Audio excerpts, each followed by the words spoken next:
बिस्मिल्लाहिर्रहमानिर्रहीम। Welcome to सरकारी job गुरु। दोस्तों, फेडरल एक्साइज एक्ट 2005 के एमसीक्यूज़ हम कर रहे थे जो इंस्पेक्टर इनलैंड रेवेन्यू के लिए इंतहाई अहम है। तो इससे पहले मैंने 10 एमसीक्यूज़ पिछली वाली वीडियो में आपसे शेयर किए थे। तो अब 11 से शुरू हम करते हैं कि फैक्ट्री का क्या मतलब है। Any premises including the precincts thereof wherein any part of which goods are manufactured. ठीक है, ऐसा प्रीमिसेस जहाँ पर कोई भी चीज़ें या अशिया बनाई जा रही हों, ठीक है, या वो किसी मैन्युफैक्चर प्रोसेस से कनेक्टेड हो, ठीक है, और जहाँ से जो है ना गुड्स एक जगह से दूसरी जगह पे लेके जा रहे हों और वहाँ पर सामान आ रहा हो, तो ऐसी जगह को फैक्ट्री कहते हैं। तो इसका ऑप्शन ऑल ऑफ दीज है, डी ऑप्शन सही है। तीनों इसमें ए, बी और सी ऑप्शन सही हैं, तो डी ऑप्शन आप टिक करेंगे। Officer of inland revenue means, inland revenue का ऑफिसर का क्या मतलब है। ऐसा बंदा जिसको बोर्ड अपॉइंट करे, ठीक है, या any person engraved by the board with any power of, या जो ना उसको ऑफिसर किसी भी इनलैंड रेवेन्यू के ऑफिसर की पावर दे दी जाए, अपॉइंटमेंट ना हो लेकिन पावर दे दी जाए, यानी उसको हायर कर लें, ठीक है, कंसल्टेंट वगैरह इस तरह की। तो इसमें से कौन सा सही होगा।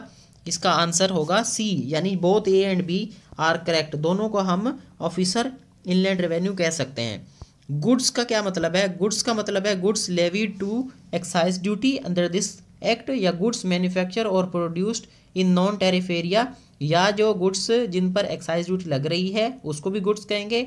और जो अशिया नॉन टैरिफ एरिया से, जहाँ पर इस एक्ट के तहत टैरिफ नहीं लगता, टैक्स नहीं लगता, उस एरिया से टैक्स एरिया में लेकर आ रहे हैं। जैसे मुख्तलिफ नॉर्दर्न एरियाज़ हैं या आज़ाद कश्मीर के कुछ हिस्से हैं जहाँ पर टैरिफ, जिसको नॉन टैरिफ एरिया डिक्लेयर किया गया है, वहाँ से कोई सामान आप इस एरिया में लेकर आ रहे हैं, पंजाब में, सिंध में, तो उन पर उनको गुड्स कहेंगे। यानी बोथ ए एंड बी इसका सही आंसर होना चाहिए। मैन्युफैक्चर इंक्लूड्स एनी, मैन्युफैक्चर का क्या मतलब है। मैन्युफैक्चर का मतलब ऐसे होता है कि बनाना कोई भी चीज़।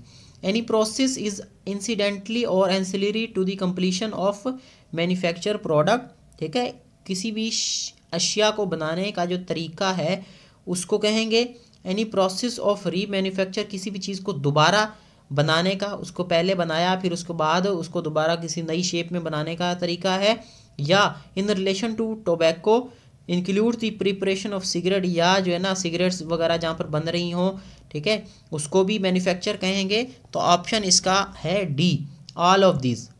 सेल एंड परचेज का क्या मतलब है। With this grammatical version variation and cognate expression any transfer of possession of goods और rendering and providing of services by one person to another in the ordinary course of trade. यानी sale और purchase का क्या मतलब है, तो कि उसमें चीज़ों बेचना और चीज़ों को ख़रीदना, ठीक है, फिर वो उसमें कैश में हो या डेफर्ड पेमेंट्स पे हो या किसी भी और तरीके से हो। तो इसका सी ऑप्शन सही है।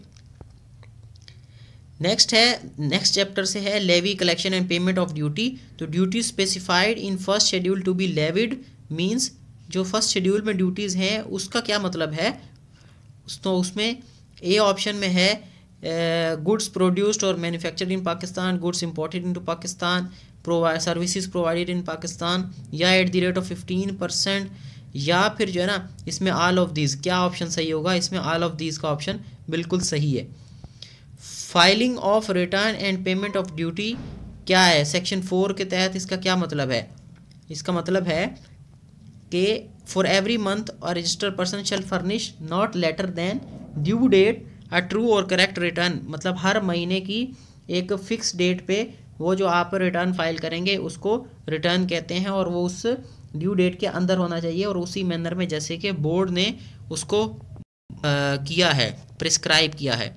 ज़ीरो रेट ऑफ ड्यूटी या ड्रॉबैक ऑफ ड्यूटी का क्या मतलब है। ये सेक्शन 5 के तहत है कि goods exported out of Pakistan और such goods as may be notification में by notification in official gazette, या adjustment of duty in terms of section 6, ठीक है, या इसमें ऑल ऑफ दीज का ऑप्शन सही है। ई ऑप्शन सही है। Adjustment of duties of excise means कि duty already paid on goods specified in the first schedule and used directly as input goods for manufacture, ठीक है। एडजस्टमेंट ऑफ ड्यूटीज़ का मतलब ये है कि पहले जो ड्यूटीज़ आपने अदा कर दी, ठीक है, उसमें आपने ज़्यादा दे दी, तो अब उसकी एडजस्टमेंट होगी, यानी अब जो नेक्स्ट में आप ड्यूटी दे रहे हैं तो वो पहले वाला जो आपका रहता था वो आप उसको एडजस्ट कराएंगे, यानी इस वाले में जो पहले ज़्यादा दे दिए थे तो वो आप इसमें एडजस्ट करा के इस बार आपको ड्यूटी पे नहीं करनी पड़ेगी या कम ड्यूटी के पे करनी पड़ेगी।